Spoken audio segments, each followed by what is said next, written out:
المقولات الباطلة من مثل لا تصدعوا الصف من الداخل، لا تثيروا الغبار من الخارج، من مثل نلتقي فيما اتفقنا عليه ويعذر بعضنا بعضا فيما اختلفنا فيه، ومن مثل قولهم لا تحركوا الخلاف بين المسلمين، ومن مثل قولهم ليس المهم أن نتعاون لكن لا نتعادى، ومن مثل وحدة الصف قبل وحدة الرأي. هذه المقولات كلها باطلة مردودة على قائلها. لا يقاتلونكم جميعا إلا في قرى محصنة أو من وراء جدر بأسهم بينهم شديد تحسبهم جميعا وقلوبهم شتى ذلك بأنهم قوم لا يعقلون. Because they say that which is important is La ilaha illallah, that we believe that there is no God worthy of worship but Allah, and as for the other differences that we may have, then we can put those aside for the purpose of the greater good, which is the unity of the Muslims. Not realizing and not recognizing the fact that they resemble by doing so the Yahud. For Allah Azza wa Jal dispraised the Yahud when He mentioned their affair, and He mentioned تحسبهم جميعا وقلوبهم شتى. Ils veulent mettre ça de côté et dire non, ne tranchez pas entre les sectes, ne tranchez pas entre les gens, parce que vous allez, soi-disant, diviser les gens, vous allez faire fuir les gens, vous allez, etc., hein, et qui disent non, il faut être unis, hein, parce que il y a soi-disant des gens qui sont contre la foi ou contre l'islam, et donc il faut être ensemble contre eux pour protéger notre religion. Non, ces gens-là qui sont à l'intérieur de la Ummah, ils sont en train de détruire l'islam de l'intérieur, ils sont en train d'attaquer l'aqida de l'intérieur, hein, et donc si on dit on laisse tout le monde et aller sur ce qu'ils sont en train de croire ou de suivre juste parce qu'ils se disent musulmans, eh bien c'est bien entendu que ça va amener au désordre et à la corruption dans notre religion. Il y a un minhaj à suivre pour ce qui est de la compréhension des paroles des savants. Donc, dans ce sens-là, je vais développer, Inch'Allah, dans ce sens-là, il est facile pour toute personne de pouvoir prendre des paroles de certains savants, et c'est ce que font de manière quotidienne ceux qui suivent le minhaj des takfiriyin ou le minhaj al-khawarij. Ils ont fait cela dans un premier temps avec les textes du Coran et de la Sunna. نحن إرهابيون والإرهاب فريضة في الكتاب ليعلم الغرب والشرق أننا إرهابيون وأننا مرعبون وأعدوا لهم ما استطعتم من قوة ومن رباط الخيل ترهبون به عدو الله وعدوكم فالإرهاب فريضة في دين الله.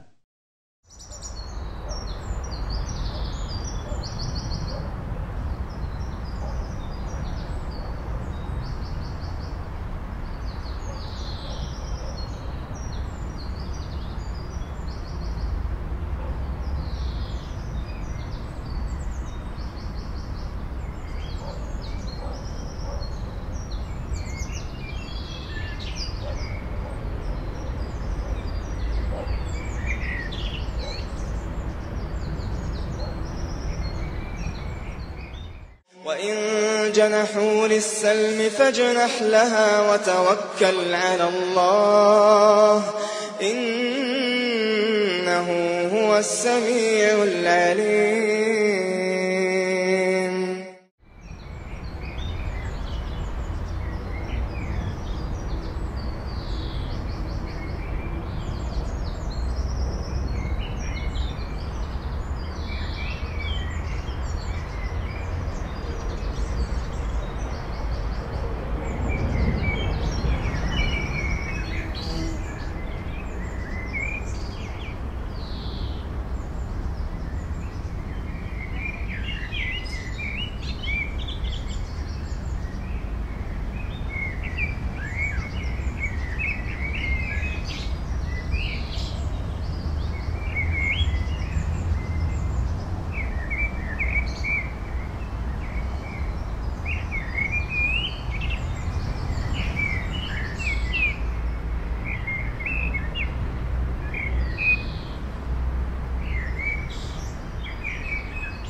time of Rasulullah when he was giving out the booty in Medina, Dhul Khuwaisra, the father of these Khawarij, he said, "I'dil ya Muhammad, be just, O Muhammad," because he wanted some of the booty for himself.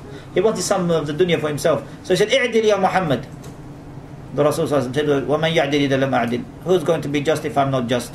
Umar radiallahu anhu was ready to strike Dhul Khuwaisra. He said, "Leave him. فَإِنَّهُ مَعَهُمْ رِجَالٌ, for with him are men, يَقْرَؤُونَ الْقُرْآنَ لَا يُجَاوِزُ حَنَاجِرَهُم, they recite the Qur'an, doesn't go beyond their throats, meaning to their hearts. Shaykh Muhammad bin Hadi al-Madkhali said, it means it doesn't go down to their hearts for understanding. They read Qur'an without understanding, like those who came to Jabir radiallahu anhu, and they sat with him, and they were listening to the hadith of the Jahannamiyin, the hadith which is in hadith recorded in Kitab al-Tawheed in Sahih Bukhari, the narration of Abu Sa'id al-Khudri radiallahu anhu, where Allah Azza wa Jalla will take out a group of people from the hellfire who have a grain of iman, a grain of faith. And in Musnad Imam Ahmad, لم يعملوا خيرا قط إلا التوحيد, they had actions of tawheed, they had a grain of faith, they were upon tawheed, but they had major sins. And the aqeedah of As-Sunna wal Jama'a is that if a Muslim dies with a major sin, he is under the will of Allah. إن شاء عذبه إن شاء غفر له. If Allah wills, He forgives him. If Allah wills, He punishes him. For those who are punished and they're still upon tawheed, they will still come out of the hellfire. One day their tawheed will help, their iman will help them. Jabir is explaining this hadith, and they are sitting down, this group of Khawarij who came from Iraq, and they sat down in his majlis in the Masjid al-Nabawi, and they said to him, "What are you saying? Didn't Allah say in the Quran, كُلَّمَا أَرَادُوا أَن يَخْرُجُوا مِنْهَا أُعِيدُوا فِيهَا, every time they want to come out of the hellfire, they are returned to it." So look how he's using Quran out of context, cut and paste. It's the way of the Khawarij. So he said to them, look how Jabir replied to them. He says, Sahaba, they have fiqh, they have understanding. Jabir ibn Abdullah radiallahu anhu, he said to these Khawarij, "Don't you read Quran?" You see how beautiful the answer. Don't you read Quran? Because you just cut and paste this verse. Every time they want to come out of the hellfire, they are returned to it. That's referring to the kuffar. That's not referring to Muslims with major sins. Don't you read the Quran? And he refuted them that way, showing them that they took stuff out of context. Il y a un minhaj à suivre pour ce qui est de la compréhension des paroles des savants. Donc, dans ce sens-là, je vais développer, Inch'Allah, dans ce sens-là, il est facile pour toute personne de pouvoir prendre des paroles de certains savants, et c'est ce que font de manière quotidienne ceux qui suivent le minhaj des takfiriyin ou le minhaj al-Khawarij. Ils ont fait cela dans un premier temps avec les textes du Coran et de la Sunna. Et c'est pour cela qu'on va voir que beaucoup de gens d'innovation, parmi ceux qui sont rentrés dans le takfir, ils vont prendre des paroles de grands savants connus pour avoir appelé au contraire de ce qu'ils appellent eux. C'est quand même assez extraordinaire, mais c'est leur façon de faire.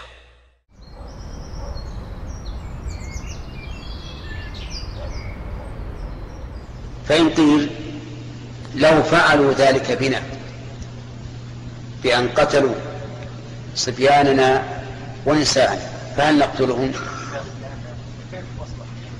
الظاهر أنه لنا أن نقتل النساء والصبيان ولو فاتت علينا المالية، لما في ذلك من كسر قلوب الأعداء وإهانتهم، ولعموم قوله تعالى: فمن اعتدى عليكم فاعتدوا عليه بمثل ما اعتدى عليكم.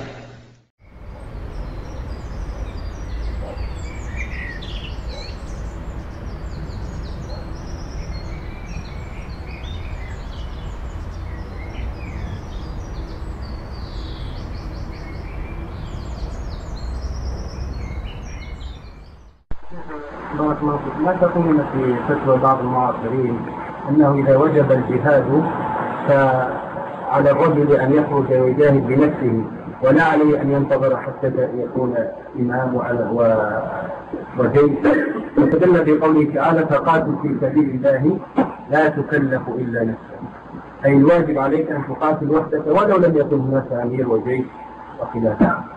وما رأيكم في هذا القول وكيف يرد عليه؟ فإن أن الله يخاطب الإمام إمام الأمة ليس يخاطب كل واحد، ولهذا قال حرر المؤمنين. وهذا الرجل إذا خرج بدون إذن الإمام خارج عن الجماعة، خارج عن الجماعة ومخطئ على نفسه، خصوصا في عصرنا هذا، لأنه إذا خرج جاهد ثم عذر عليه على أنه من هذه الدولة صار مشاكل بين هذا وهذا. فالواجب أن الإنسان يعني لا يأخذ النصوص من جانب واحد وينظر إليها بعين الأعور، الواجب أن يؤخذ بالنصوص من كل جانب. ولهذا قال العلماء يحرم الغزو بدون إذن الإمام.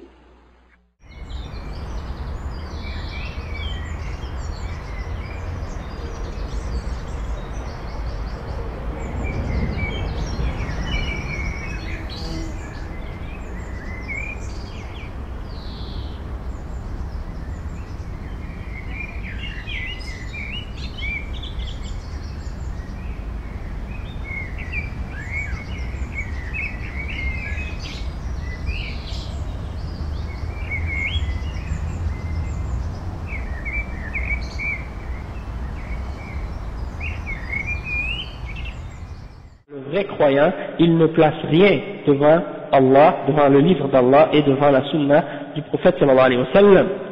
Il ne place pas ni ses passions, ni son madhab, ni la position de son cheikh, ni quiconque y allait devant le Coran et la Sunna. Il met le Coran et la Sunna devant tout. Même si c'est en contradiction avec sa passion, ou son désir, ou la position de son cheikh, ou son école de fiqh ou autre, qu'il suit aveuglément, il doit mettre le Coran et la Sunna en avant et rien mettre à égalité avec le Coran et la Sunna. Et il mentionne une citation, une grande citation de l'imam al-Shafi'i rahimahullah, qui est une citation qui devrait être écrite en or. Il dit, les musulmans sont tous d'accord, sont tous d'accord sur le fait que si la sunna du messager d'Allah sallallahu alayhi wa sallam a été clarifiée à quelqu'un, il ne lui est pas permis de la laisser tomber pour la parole de quiconque. Une fois que la parole du prophète sallallahu alayhi wa sallam a été clarifiée, tu n'as pas le droit de laisser tomber cette sunna pour la parole de quiconque. Ok? Et ça, c'est quelque chose sur lequel tous les savants de l'islam sont d'accord à l'unanimité. D'accord? Et ça, c'est une citation de l'imam al-Shafi'i qui est rapportée par l'imam Ahmad ibn Hanbal rahimahullah dans sa Musnad. Et elle a été authentifiée par Ahmed Shakir également.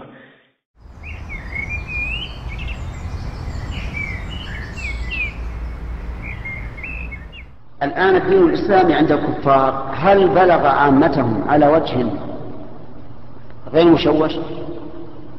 أجيبه لا أبدا. ولما ظهرت قضية الإخوان الذين يتصرفون بغير حكمة ازداد تشويه الإسلام في نظر الغربيين وغير الغربيين، وأعني بهم أولئك الذين يلقون المتفجرات في صفوف الناس زعما منهم أن هذا من الجهاد في سبيل الله، والحقيقة أنهم أساءوا إلى الإسلام وأهل الإسلام أكثر بكثير مما أحسن. ماذا أنتج هؤلاء؟ أسألكم، هل أقبل الكفار على الإسلام أو ازدادوا نفرة منه؟ ازدادوا نفرة منه. وأهل الإسلام يكاد الإنسان يغطي وجهه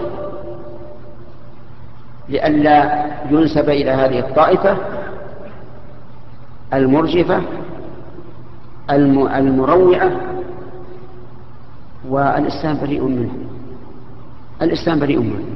حتى بعد أن فرض الجهاد ما كان الصحابة رضي الله عنهم يذهبون إلى مجتمع الكفار يقتلونه أبدا، إلا بجهاد له راية من ولي قادر على الجهاد. أما هذا الإرهاب فهو والله نقص على المسلمين. أقسم بالله، لأننا نجد نتائج، ما في نتيجة أبدا، بل هو بالعكس في تشويه السمعة. ولو أننا سلكنا الحكمة فاتقينا الله في أنفسنا وأصلحنا أنفسنا أولا ثم حاولنا إصلاح غيرنا بالطرق الشرعية لكان نتيجة هذا نتيجة طيبة. Donc eux, ils arrivent à prendre des paroles des savants et de faire croire aux gens que ce qu'a dit le shir, c'est muwafiq, en conformité avec ce que lui, il appelle, ou ce à quoi lui, il appelle. Ça, c'est un procédé qui est connu chez les gens de l'innovation. C'est pas un procédé qui date d'aujourd'hui. Ça, c'est un procédé qui date depuis que le Coran il est descendu. Et Allah Azza wa Jalla nous a mis en garde de ces gens-là. Et le prophète sallallahu alayhi wa sallam nous a mis en garde de ces gens-là.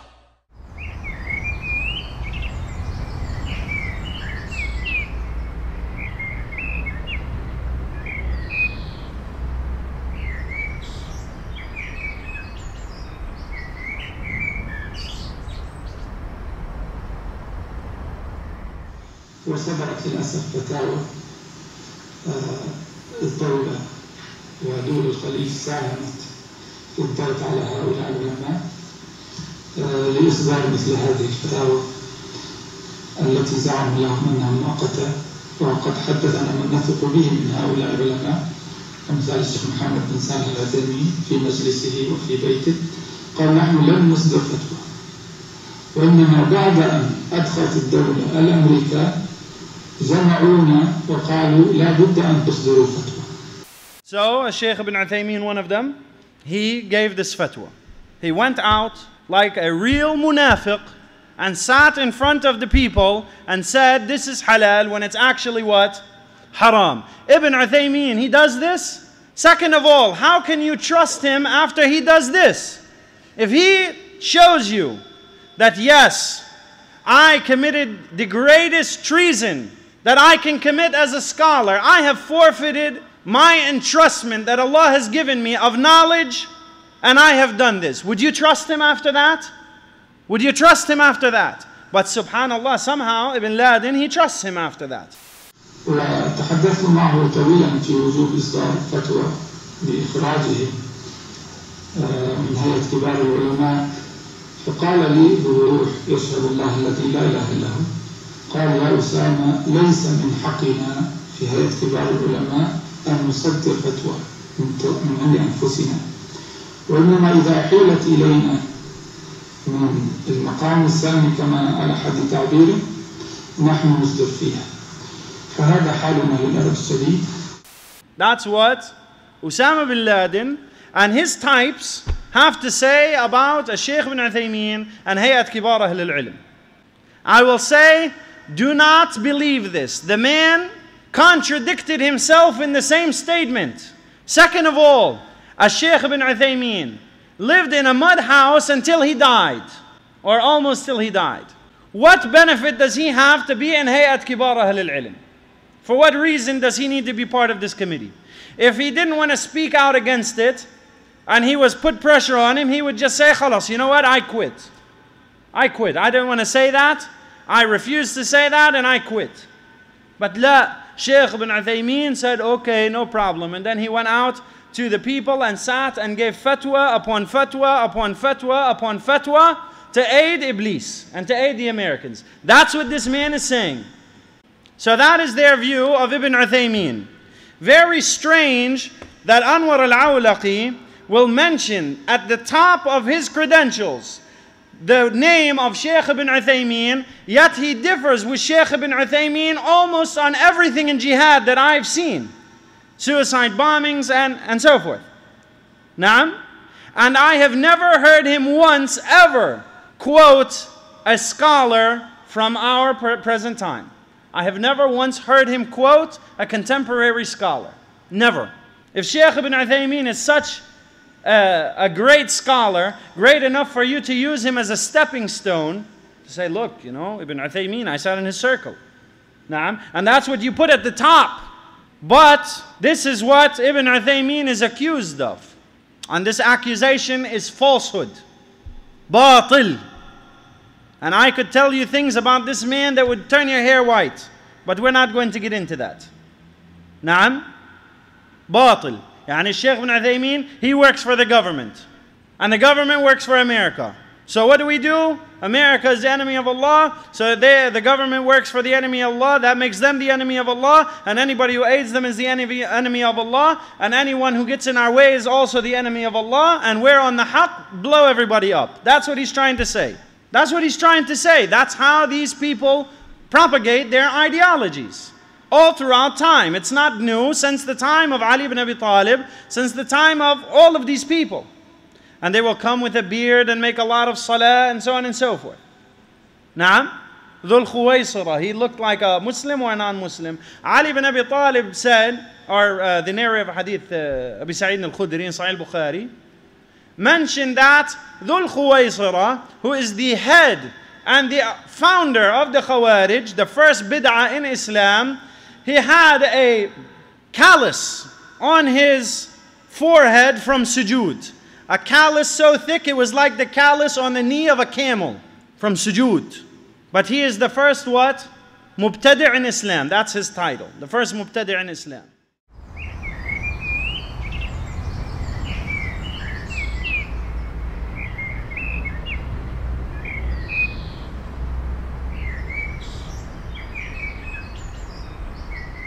Allah protect us from the Khawarij. They cause so much trouble.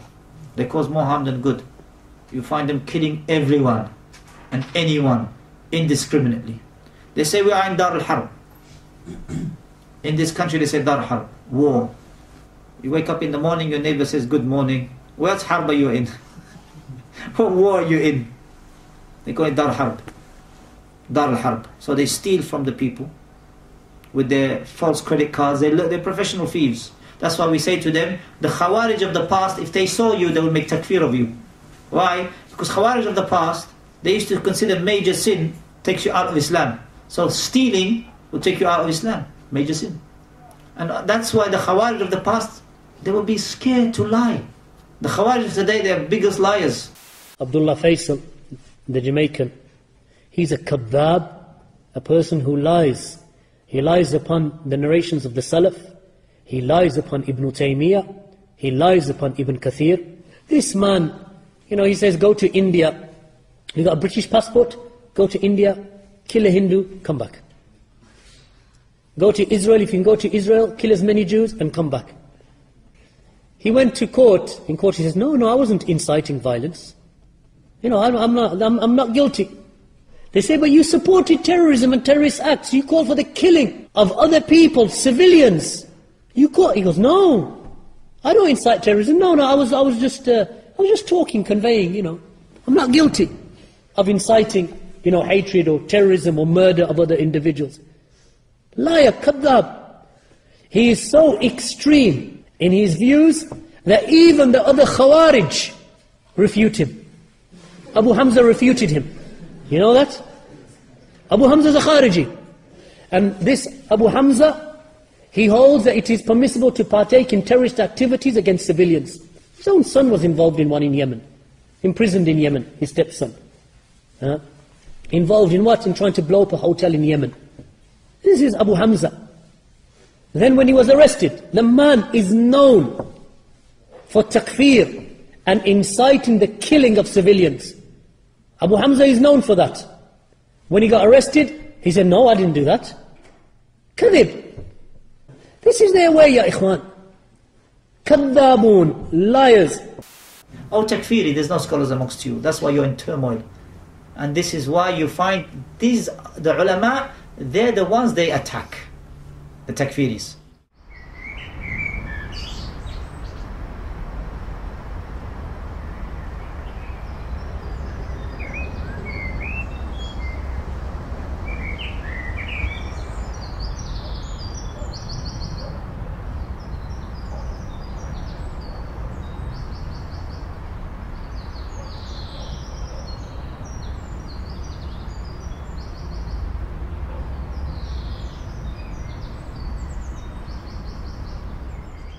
Ulama de l'Arabie Saoudite, vous les entendez, ils disent, quand quelque chose est haram, ils disent ça c'est haram.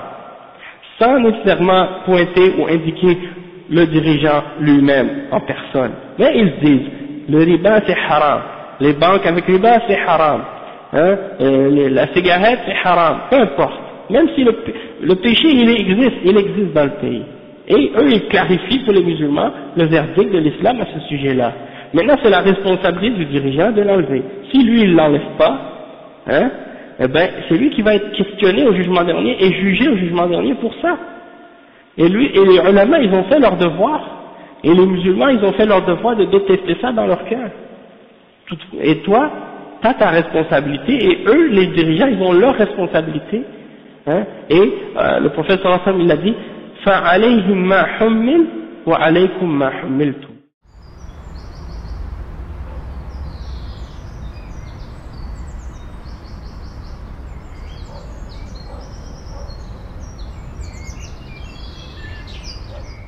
Ibn Taymiyyah is not with you, nor is Ibn Qudama, nor is Imam al-Shafi'i, nor is Imam Bukhari, nor is Imam Ahmad ibn Hanbal, nor is Imam, as we've just read, Al-Muzani, who died 264 Hijriya, nor is Imam Humaydi, the teacher of Bukhari, who died 219 Hijriya, nor is the rest of the Imams, all of them upon one Aqidah, nor is the Sahaba with you.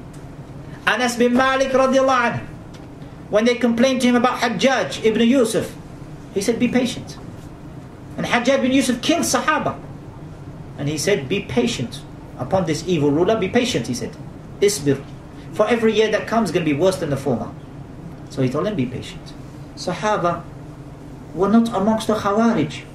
So our Khariji Takfiri, just like Sahaba were not amongst the Khawarij, our Takfiri, our Khariji, there is no one from the scholars amongst you. Those who follow the Sahaba radiallahu anhum, no one from the scholars amongst you. As in one Takfiri, we said to him, name me your scholars then. Because we don't hide, alhamdulillah, we'll tell you in front of you our great scholars from the past, right until today. We'll name them one by one, going 1st century, 2nd, 3rd, 4th, 5th, 6th, 7th, 8th, 9th, 10th, 11th, 12th, right until the 14th century, 1434, and those who passed in the 1420s will tell you the three great Imams who were in their 60s at the head of 1400. Shaykh Abdul Aziz bin Baz rahimahullah, Shaykh Ibn Uthaymin rahimahullah, Shaykh Al-Albani rahimahullah, those three great scholars at the head of the century. And all of them were not takfiris. All of these scholars, they were upon the way of Sahaba radiallahu anhu. So our takfiri, we said to him, name us your men then. As Sufyan al-Thawri rahimahullah said, Isnad is the weapon of the believer. If a man has no Isnad, how will he fight? How will he fight? It's our weapon. You name your men, we name our men. As Sharik the Qadi said, when they said to him, a group of Mu'tazila deny that Allah is seen by the believers on the Day of Judgment, and they will be seen on the Day of Judgment by the believers, and they deny that Allah descends to the lowest heavens in the last third part of the night. So Sharik the Qadi from the Salaf, he said, as for us, we take our deen from the sons of the Sahaba, from the Sahaba. Where do they take their deen from? Allahu Akbar. Where do they take their deen from? We take it from the Sahaba and their sons, the Tabi'een and the great A'imma. Who do they take their deen from?